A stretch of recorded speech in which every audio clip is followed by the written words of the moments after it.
जय श्री राम। स्वागत है आपका वीएन स्टडी एकेडमी में। मैं हूं प्रीति मिश्रा और आज की वीडियो में मैं स्टार्ट करने वाली हूं कॉम्पिटिटिव एग्ज़ाम की इंग्लिश।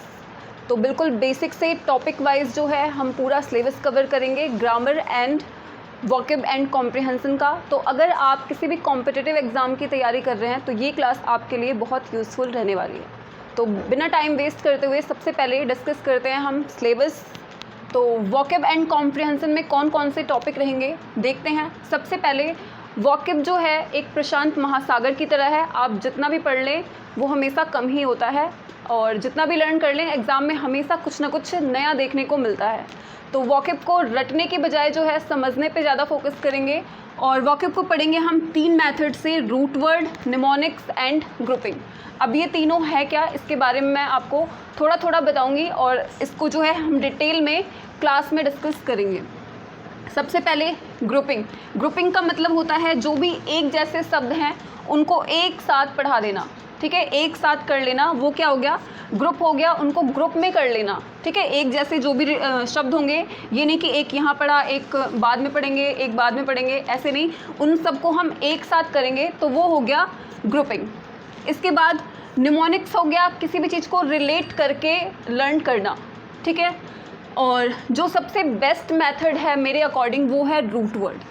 रूट वर्ड क्या होता है, सबसे पहले अगर मैं कुछ वर्ड लिखूं जैसे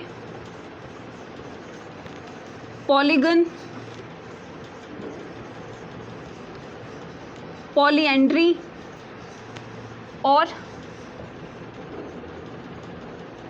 पॉलीगैमी, तो इन तीनों वर्ड में आप देख सकते हैं कि कुछ ना कुछ कॉमन है, पॉली, पॉली और पॉली, ठीक है।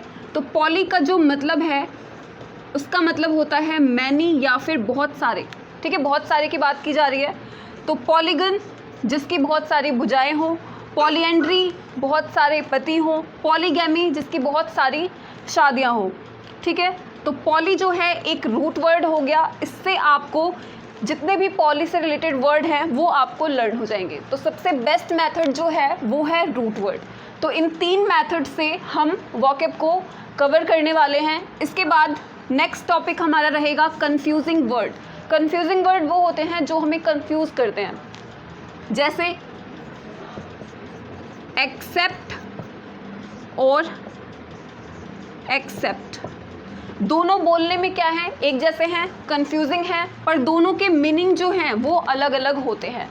एक्सेप्ट का मतलब होता है स्वीकार करना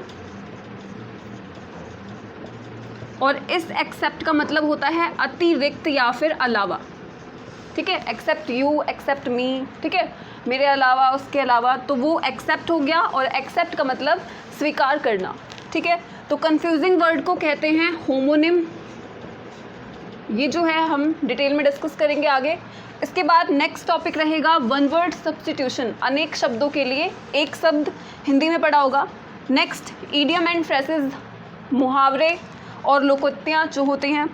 इसके बाद एंटोनियम्स, विलोम शब्द और सिनोनियम्स, समान अर्थ वाले शब्द, ठीक है। इसके बाद नेक्स्ट टॉपिक रहेगा फ्रेजल वर्ब। फ्रेजल वर्ब क्या होता है, तो वर्ब प्लस प्रीपोजिशन जुड़ के एक नया मीनिंग बनाती है, उसको ही फ्रेजल वर्ब कहते हैं। जैसे वर्ब, एग्जाम्पल के लिए अगर हम वर्ब लें तो हमने ले लिया गिव। गिव क्या है, देना, एक क्रिया है, एक वर्ब है, और इसमें प्रीपोजिशन जुड़ गया अप। अब ये दोनों मिलके क्या हो गए, गिव अप। अब इस पूरे का मीनिंग हो गया गिव अप यानी कि त्याग देना, ठीक है। तो फ्रेजल वर्ब वो होते हैं जो वर्ब और प्रीपोजिशन जुड़ के एक नया, एक डिफरेंट मीनिंग बनाते हैं, उसको फ्रेजल वर्ब कहते हैं। इसके बाद नेक्स्ट टॉपिक रहेगा पैराजिम्बल। पैराजिम्बल एग्जाम में आते हैं PQRS, इस फॉर्म में आपको कुछ कुछ सेंटेंस दिए गए होंगे और वो जो है उल्टे सीधे दिए होंगे, आपको सीरियल नंबर से उनको लगाना होगा, तो ये पैराजिम्बल में आते हैं। इसके बाद पढ़ेंगे पैसेज और लास्ट में पढ़ेंगे क्लोज टेस्ट।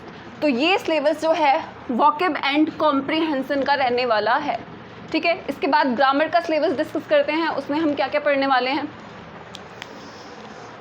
ग्रामर के सिलेबस में सबसे पहले पढ़ेंगे बेसिक ग्रामर। बेसिक ग्रामर जैसे कि आपको पता होना चाहिए सब्जेक्ट क्या है, सेंटेंस के अंदर वर्ब क्या है, ऑब्जेक्ट क्या है। अगर आपको इतना भी आता है तो आप ग्रामर जो है ईज़िली कर पाएंगे। जैसे मैंने एक बहुत ही सिंपल एग्जाम्पल लिखा, I am going to school. तो इस सेंटेंस के अंदर आपको पता होना चाहिए सब्जेक्ट क्या है, वर्ब क्या है, ऑब्जेक्ट क्या है, ठीक है। तो बेसिक ग्रामर की जो है 2 से 3 क्लासेस रहेंगी, इसमें जो है आपका बेसिक क्लियर हो जाएगा। इसके बाद किसी भी सेंटेंस के लिए जो है इम्पॉर्टेंट होता है वो होता है पार्ट्स ऑफ स्पीच, जो कि टोटल होते हैं 8, और आर्टिकल्स को मिला दें तो ये हो जाएंगे टोटल 9। तो सबसे पहले इसमें noun, pronoun, adjective, verb, adverb, preposition और कंजक्शन, ये हम जो है ग्रामर के सिलेबस में डिस्कस करेंगे। एग्ज़ाम में किस तरीके के क्वेश्चन आते हैं, एग्ज़ाम में नहीं पूछा जाएगा कि नाउन की डेफिनेशन बताओ, नाउन किससे कहते हैं, ठीक है। प्रोनाउन नहीं पूछा जाएगा, एडजेक्टिव नहीं पूछा जाएगा। एग्ज़ाम में आपको एक पूरा सेंटेंस दिया जाएगा जिसमें आपको एरर ढूंढना होगा, ठीक है, कि जो गलती है वो किस पार्ट में है। जैसे इस सेंटेंस में ये हो गया ए, ये पार्ट हो गया बी, ये हो गया सी, या फिर नो एरर, ये पार्ट हो गया डी।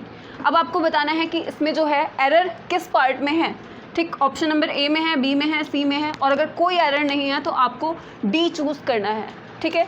तो इस तरीके के क्वेश्चन पूछे जाएंगे पार्ट्स ऑफ स्पीच से, ठीक, नाउन से लेके कंजक्शन तक। तो ये हम जो है ग्रामर में डिस्कस करने वाले हैं आगे। इसके बाद नेक्स्ट टॉपिक हम पढ़ेंगे क्वेश्चन टैग, और पढ़ेंगे आर्टिकल्स ए, एन और द के बारे में। इसके बाद टेंसेस, ठीक है, जितने भी आपने टेंस पढ़े होंगे, प्रेजेंट इंडेफिनिट से लेकर प्रेजेंट परफेक्ट कंटिन्यूस तक, ठीक है। नेक्स्ट टॉपिक वॉइस, वॉइस में एक्टिव टू पैसिव पढ़ा होगा पहले भी। इसके बाद नरेशन, डायरेक्ट एंड इनडायरेक्ट, ठीक है। तो ये सिलेबस रहने वाला है ग्रामर का। क्लास जो है अल्टरनेट डेज पे चलेगी। अल्टरनेट का मतलब होता है एक छोड़ के दूसरा, जैसे मंडे तो ट्यूसडे छोड़ के फिर वेडनेसडे एंड फ्राइडे, ठीक है।